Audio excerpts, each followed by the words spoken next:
Spanish suspense films have always been known for their groundbreaking creativity and unwavering narrative. The guests we have explained so far, such as the invisible guests, the seafloor ghosts, time and space criminals, and the dark side, are all characters in this kind of film, and are deeply loved by our friends. In this episode, Tiancheng will bring you another relatively cold Spanish suspense film, Marrow's Secret Room, also known as Ghost Shadows. The story takes place in a remote American village. On this day, Marrow's wife, suffering from cancer, with her weak body and 4 children, traveled a long journey from Britain to the United States, and lived in a dilapidated house. This is the ancestral home of the Marrow's family, which has been abandoned for a long time. At this time, Marrow's wife and her 5 children seem to have experienced a painful past. After arriving at the ancestral home, Marrow's wife drew a line on the dusty floor with her toes, and told the children that crossing this line would mean saying goodbye to the dark past and starting a new life. So the 4 children crossed this gray line that symbolizes the separation from the past under the guidance of their mother. This simple ritual seems to have worked. In the next period of time, the Marrow's family seems to have experienced unprecedented ease and happiness. Among the 4 children of Marrow's wife, the eldest son, Burke, is 20 years old, and the second son, Ah Zhang, is 18 years old. The third in line, Shuni, is the only daughter, who is 16 years old this year. The youngest daughter is only 6 years old. Not long after moving to the ancestral home, the 4 children made a new friend named Aya. Aya lives on the opposite hill and is a lively young girl. She and Marrow's wife's 4 children are very playful. The appearance of Aya also allowed Burke and the 4 to quickly adapt to the new living environment. However, the good omen is not long. Marrow's wife, who is suffering from cancer, after a long journey across the country, she exhausted all her energy and began to deteriorate. She soon developed to the point of death. In a trance, Marrow's wife called the eldest son, Burke, to her side, and gave him an iron box, which contained 10,000 pounds of cash. But the money seemed to come from nowhere. Marrow's wife told Burke not to use the money until she had no choice. And Burke had to hide his mother's death from the outside world until he celebrated his 21st birthday. Because according to local law, Burke was only eligible to have the legal guardianship of his younger brothers and sisters after the age of 21. Otherwise, as long as Marrow's wife died, the social welfare department would definitely take her 4 children away and hand them over to different families to raise. The 4 brothers and sisters would be completely separated from then on. After the death of Marrow's wife, Burke and his brothers buried her secretly in their own garden after her mother's death. And they swore together that the 4 of them would protect each other forever. In order not to let the outside world know about Marrow's wife's illness, the 4 brothers and sisters almost did not contact the outside world except for the daily necessities of purchasing necessities. Although they lived a life almost isolated from the world, the 4 brothers and sisters accompanied each other and lived peacefully. Until all of a sudden, a gunshot broke the peace completely. On this day, Shuni, who was plucking flowers in the house, suddenly heard a gunshot. He hurried to look out and saw a man with a shotgun. He shot through the window glass of his bedroom and stared fiercely at the house. Shuni screamed loudly, but then the picture changed. It was 6 months later. And what happened 6 months ago? We don't know for the time being. It's just that the atmosphere in the house has become very strange at this time. There is an unknown scar on Burke's forehead. A door leading to the attic was used by people on bricks and cement. There is also an inexplicable mold on the ceiling of the 2nd floor. And the mirrors in the house that cannot be removed were covered with white cloth by Burke. Burke also warned his youngest brother, Xiaoji, that you can see the ghost in these mirrors, and you must not get close. In addition, the 4 brothers and sisters live more in the house. They usually spend most of their time around the house. In order to maintain their livelihood, Burke would take his sister Shuni's homemade pastries to the nearby town for sale. Then he used his income to buy some necessities. Every time he sold pastries, Burke would also go to the library in town to visit his neighbor Aya, who was working there. After spending this time together, Burke and Aya secretly fell in love with each other.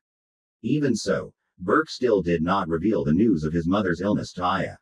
Aya had repeatedly proposed to visit Burke's home, but Burke found an excuse to play tricks on her. On this day, Burke and Zhao Li came to the library to visit Aya after purchasing supplies. The 2 haven't chatted for a while, and another young town boy who also has a good impression of Aya, Lu Jie, also came to the library. He listened to this and happily accepted the money. Then, Bok took the documents brought by Green Brother into the master bedroom of the house, and let his sister Shuni copy her mother's handwriting and sign on it. At this time, the sky suddenly became cloudy, as if it was going to rain soon. Green Brother had to walk into the house by himself to avoid the rain. Soon he noticed the abnormality of this house. He only saw that the house was in a mess, as if no one had been taking care of it for a long time. The mirrors in the house were all covered with white cloth, which looked quite strange. In the master bedroom of the house, there was a conversation between Bok and his sister Shuni.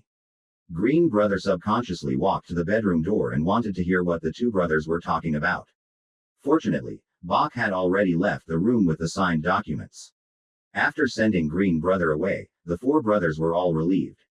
That night, they gathered in the room on the second floor and played the flying flag. During this time, Ah Zhang accidentally put his head in the dark corridor, so he asked his younger brother Xiaoji to pick up his head. Xiaoji came to the corridor and found that his head was just in front of the mirror. He remembered that his brother Bok had told him that he could see the ghost in the mirror. Xiaoji immediately became nervous. Just as he bent his waist to pick up his head, the white cloth covered in the mirror suddenly fell off without a trace. On the ceiling of the second floor, there was a buzzing sound. Xiaoji thought the ghost was coming. At that moment, he shouted loudly. Bok was shocked. He hurriedly hid in a safe room on the first floor with his younger brothers and sisters.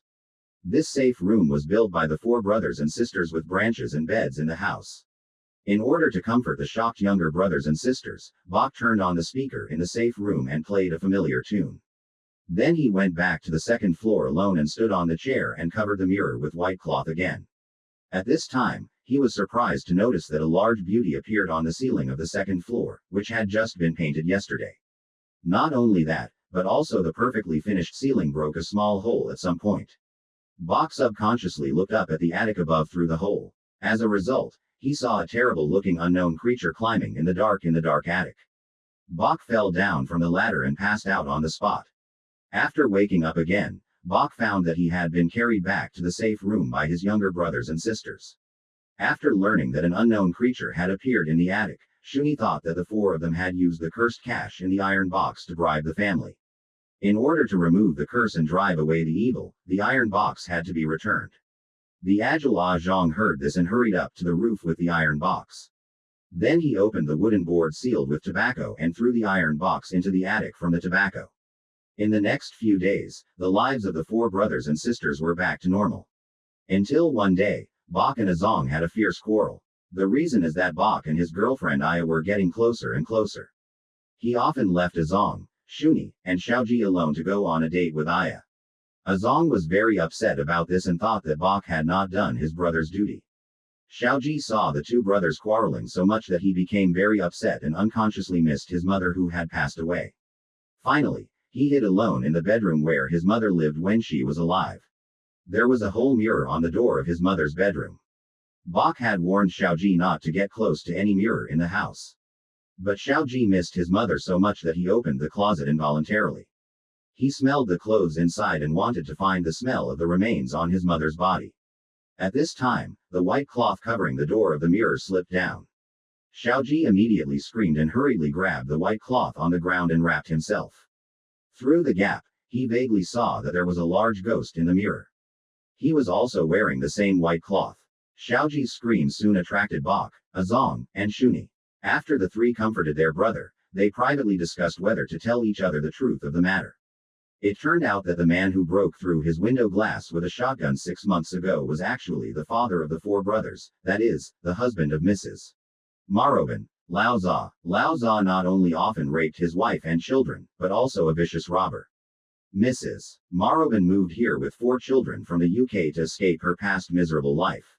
And the £10,000 she left for Bok in the iron box were the dirty money that Lao Za robbed. Shuni said that the money was stained with blood and cursed. A year ago, Lao Za was locked in prison.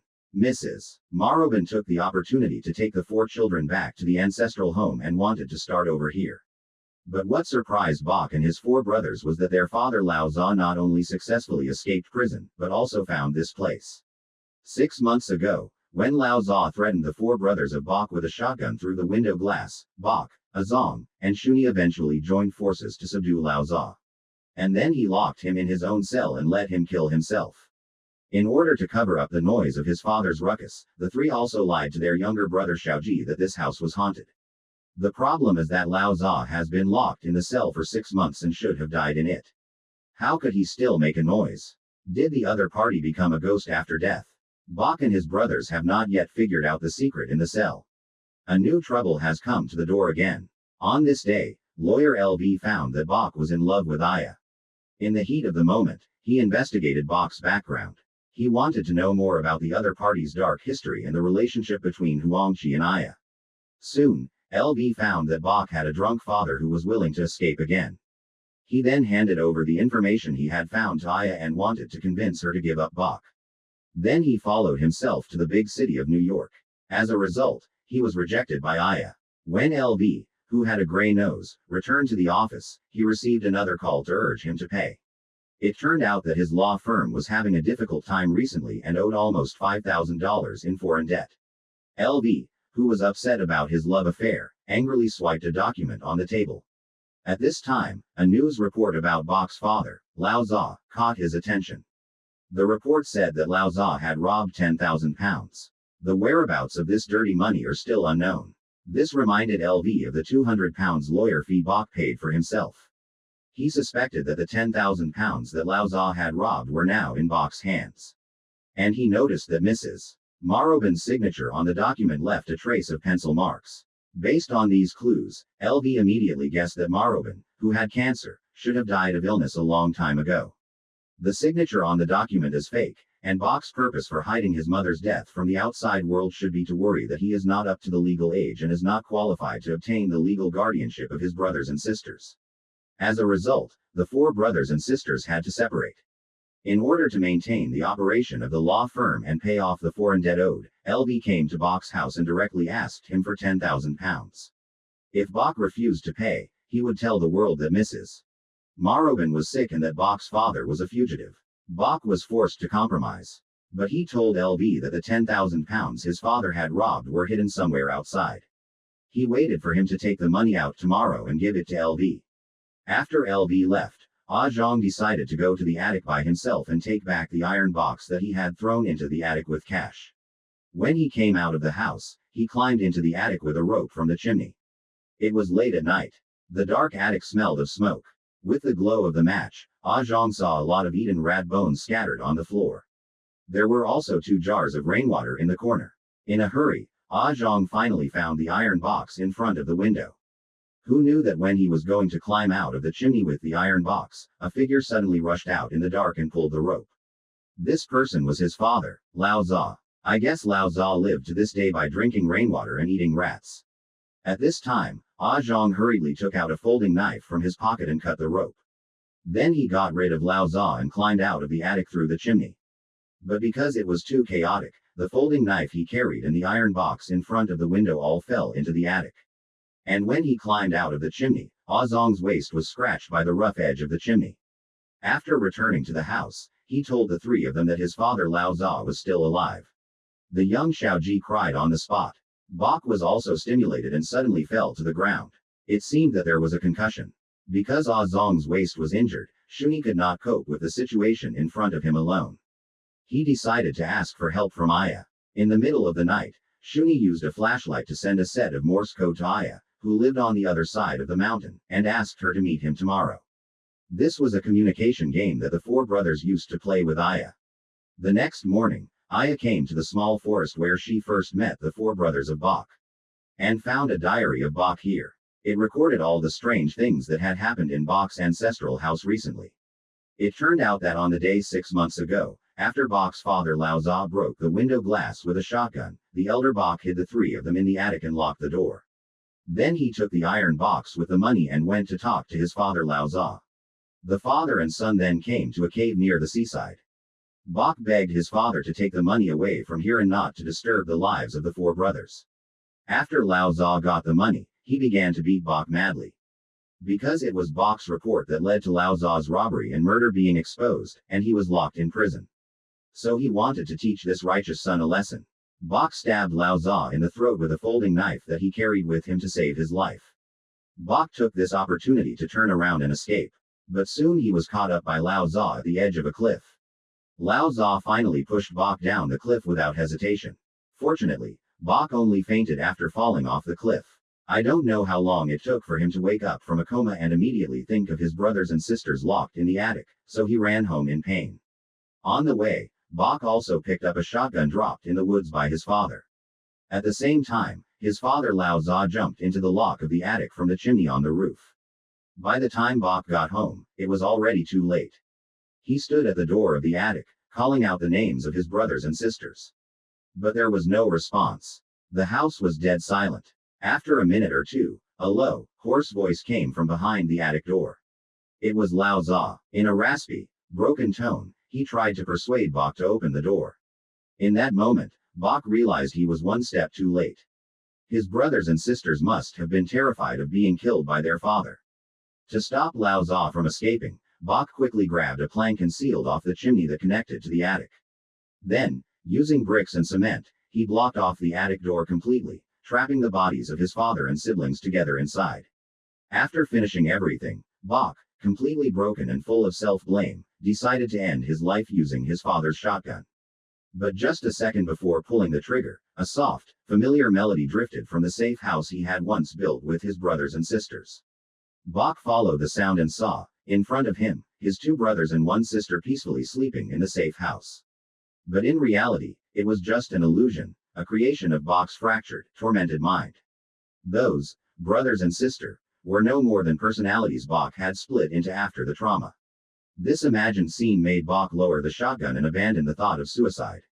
He walked up, gently shook his imaginary siblings awake, and, just like their mother used to do, drew a line on the floor with his toe. He made them each step across the line to symbolically say goodbye to their painful past. For the next 6 months, Bok lived alone, trapped inside his elaborate fantasy world. To avoid being confronted by the truth, he covered every mirror in the house with white cloth, because mirrors would reflect the grim, real state of the house, and shatter his illusion. This was the hidden truth behind the Marrowbone house. After reading Bok's diary, Aya couldn't stop the tears from streaming down her face. She rushed to Bok's house. Inside the crumbling safe house, she saw Bok acting out conversations between his different personalities. There was a serious scratch on his waist, the wound left by one of his imaginary selves during the attic incident the night before. Aya tried desperately to wake Bok from his nightmare world, but he was already lost inside it. At that moment, Aya heard a dull thud from the attic above. She quickly went to the second floor to check. To her horror, the attic door, once sealed behind the brick wall, had been smashed open. Trembling, Aya stepped inside.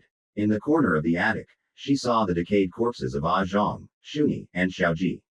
They had been dead for months. The mold that had spread across the second floor ceiling was caused by the fluids leaking from their decomposing bodies. And on an old sofa nearby, Aya saw a blood-soaked figure. It was Lawyer LV, clutching his neck, now dead too. It turned out that half an hour earlier, Lawyer LV, desperate to get the ransom, had returned to the old house. At that moment, Bok wasn't home. He had gone to the nearby forest to leave his diary for Aya. While searching the house, LV noticed the attic door sealed with bricks. A terrible suspicion struck him. Perhaps the 10,000 pounds stolen by Lao Za was hidden up there. Without hesitation, he grabbed an iron hammer and began smashing through the brickwork. But the moment LV stepped into the attic, a shadow darted from the darkness. Before he could react, Lao Za slit his throat with a knife. By the time Aya arrived, LV was already lying in a pool of blood, his throat gashed, his eyes wide with terror, dying without a chance to say a word. Just as Aya was about to flee, Lao Za, lurking silently in the shadows, sprang forward and grabbed her by the neck. Aya struggled fiercely, calling out Bok's name over and over again. Her cries pierced the fog of Bok's imagination. Snapping out of his delusion, Bok grabbed the shotgun and stormed into the attic. In one decisive moment, he fired a shot, ending the horror of his monstrous father. 6 months ago, he had failed to save his brothers and sister. But today, at last, he managed to save the girl he loved. In the days that followed, Aya moved into Bok's house, caring for him with gentle devotion. Under the guidance of a psychologist, Bok's mental state slowly stabilized. However, the psychologist gave Aya a grave reminder: she should choose her future partner carefully. A life with Bok would never be a normal family. Aya thanked the doctor for the advice. But her decision was already made. she would spend the rest of her life with Bach. The psychologist insisted she make sure Bach took his medicine daily to suppress his split personalities. Aya promised she would, yet when she returned home, Aya placed the prescribed medicine inside a cabinet. Inside were several unopened bottles of the same pills. It turned out she had never given Bach the medication. In Aya's eyes, their family was already perfect as it was, a family of 2 people and 3 spirits. For Bach, Ajong, Shuni, and Xiaoji were no longer cursed fragments of a broken mind, but precious, living parts of his heart. Marrowbone's Secret Room was finally released in 2017. Had it come out 20 years earlier, it would likely be remembered as a classic, standing alongside works like Fight Club, Identity, Hide and Seek, and Shutter Island. Unfortunately, because of its late release, it never achieved the same level of fame. Yet in terms of quality, it remains an exceptional film. The story of a protagonist developing split personalities and hallucinations in order to shield himself from unspeakable trauma is both heartbreaking and painfully real. In fact, many of us, when faced with unbearable sorrow, unconsciously create illusions to protect ourselves. Sometimes, those illusions, though tragic, become a medicine for the soul, numbing the pain and giving us the strength to carry on. What do you think? Well, that's all for today.